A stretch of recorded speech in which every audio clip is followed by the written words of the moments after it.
السلام عليكم. غادي ندير معاكم واحد البركوكس بالعصبانه يشهي. كنت درته في يناير مي ما كانش عندي الوقت باش نحطه، واليوم غادي تتبعوا معايا الوصفه بطريقه سهله بسيطه ويجيك واحد البنه خياليه. تبعوا معايا الطريقه. غادي نستحقوا دوره بطبيعه الحال كما راكم تعرفوا، تكونوا ديجا نقيتوها من الكامل الاوساخ تاعها. وهنايا نحطوا في قصعه كبيره اللي نطيقوا نخلط فيها. نجيبوا شويه واحد كميه من المعدنوس، كميه من القزبر يكونوا مقطعين. انا ماذا بكم ما يكونوش في الكونجيلاتور، يكونوا جدد باش يجيكم العصبانه الشابه.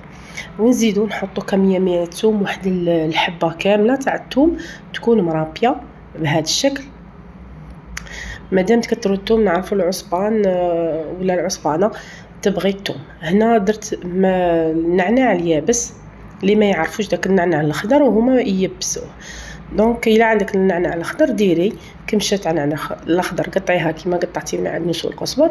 نزيدوا واحد المورف ونص حتى لجوج معالق تاع جوج مغارف تاع طوماطيس مصبره تاع القوطي كما نقولوا.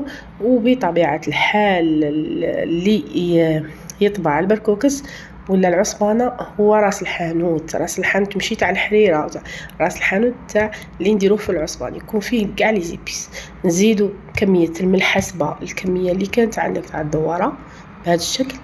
انا كانت عندي دوره كامله تما كنت نقيتها من الريه، من الكرشه، من كل شيء، من المصارن كامل. تما كانت عندي كبيره، كميه كبيره.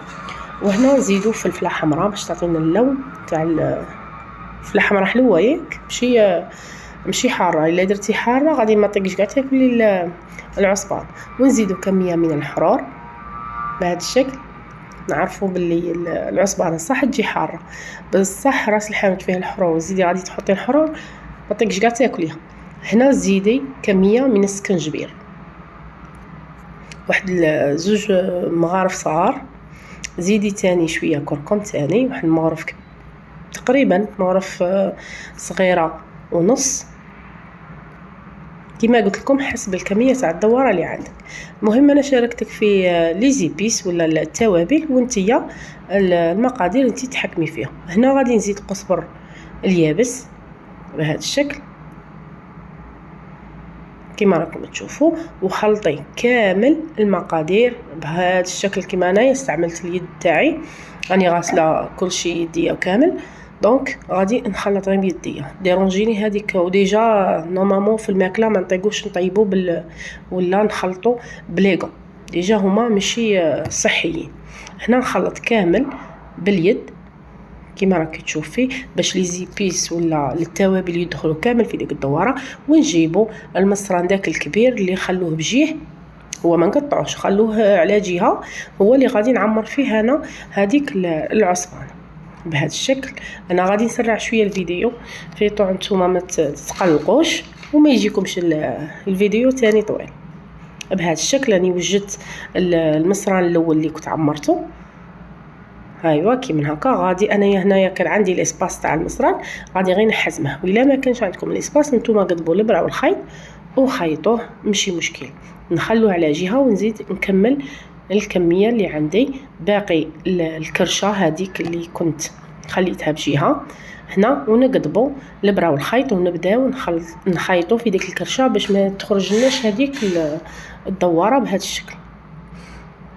ماذا بكم يكون خيطك حل باش تشوفوا الخيط من تبغاو تقلعوا في من طيب لكم وتكملوا تبقاو تقلعوا فيها كيما هكا. تكملي كامل الخياطه تاعك بهذا الشكل. الا كانت فيها ثقبه في كاش جهه تاني خيطيها ماشي مشكل. المهم تبلعي كامل ديك الثغرات ولا الثقب اللي في الكرشه ولا المصران بهذا الشكل. ونروحوا دروك نوجدوا اللي عليه الشيء المرقه اللي غادي تطيب فيها ديك الدواره.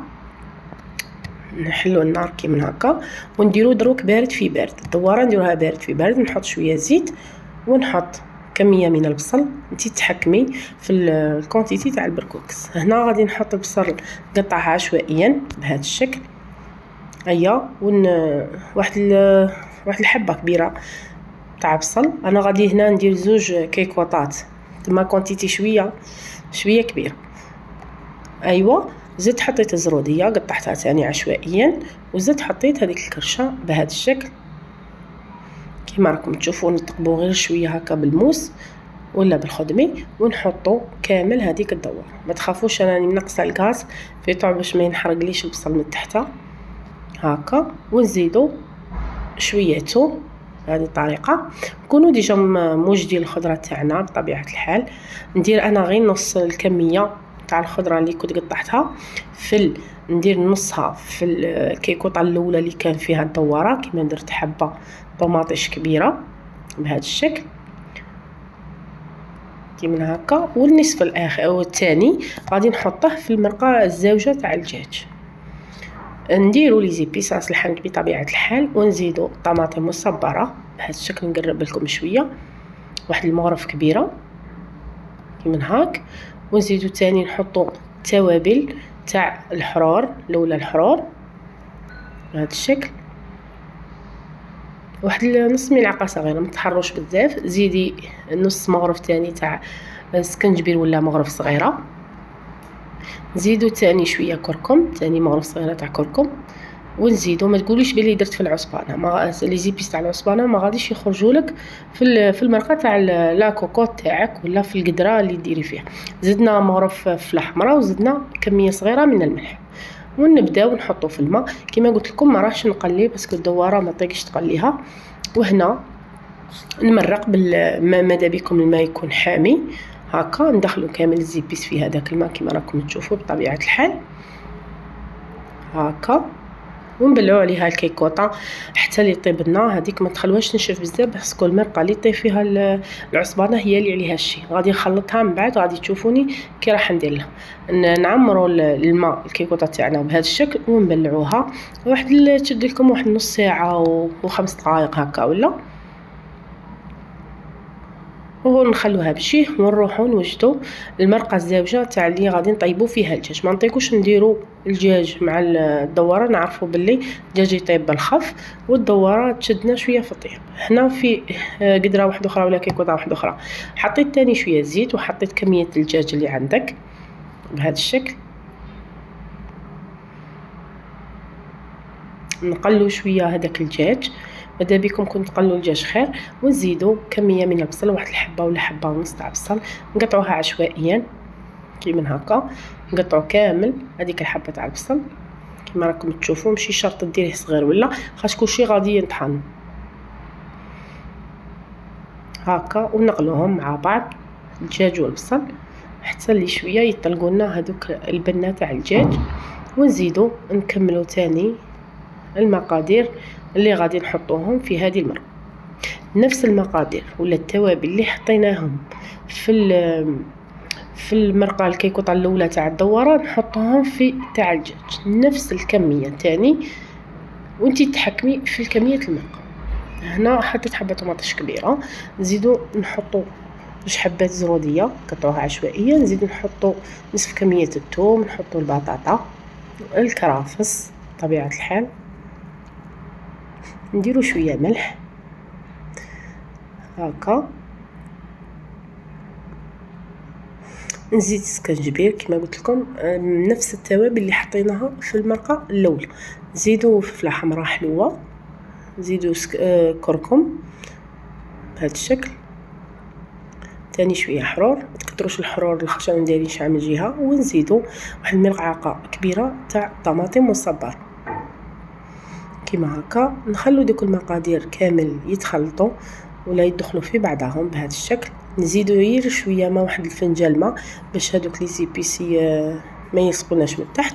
بطبيعه الحال راس الحانوت نحطوهم ثاني. راس الحانوت كما قلت لكم راس الحانوت لاقي ماذا بكم باش يجيكم بركوكس شباب تشرو راس الحانوت تاع البركوكس اللي فيه بنه شابه، ما تكثروش فيه الكمون بزاف. درت شويه ماء كيما هكا، خليت المقادير كامل يتقلاو. انا ما طولتش عليكم الفيديو يسرحته شويه. دير كميه صغيره تاني تاع الحمص، انا لخاطر غادي ندير شويه فول ما كثرتش بزاف الحمص، هي كميه صغيره. قلي كامل المقادير بهذا الشكل كما راكم تشوفي. بعد ما تقلاو لي كامل المقادير كي من هاك يدخلوا كاع لي زيبيس، تكون هذيك لاص عاقده. عاد نبدا نمرق بالمحامي بطبيعه الحال. ديري غطي كامل، ماذا بيك تزكي الماء في طاع باش المرقه من تكون طيب الخضره ولا ما تنشف لكمش هكا. ونحطوا حبه تاع مرق دجاج بهذا الشكل، ونغرقوا تاني الكيكوطه. هنا كانت الكيكوطه الاولى تاع الدواره طابت لي.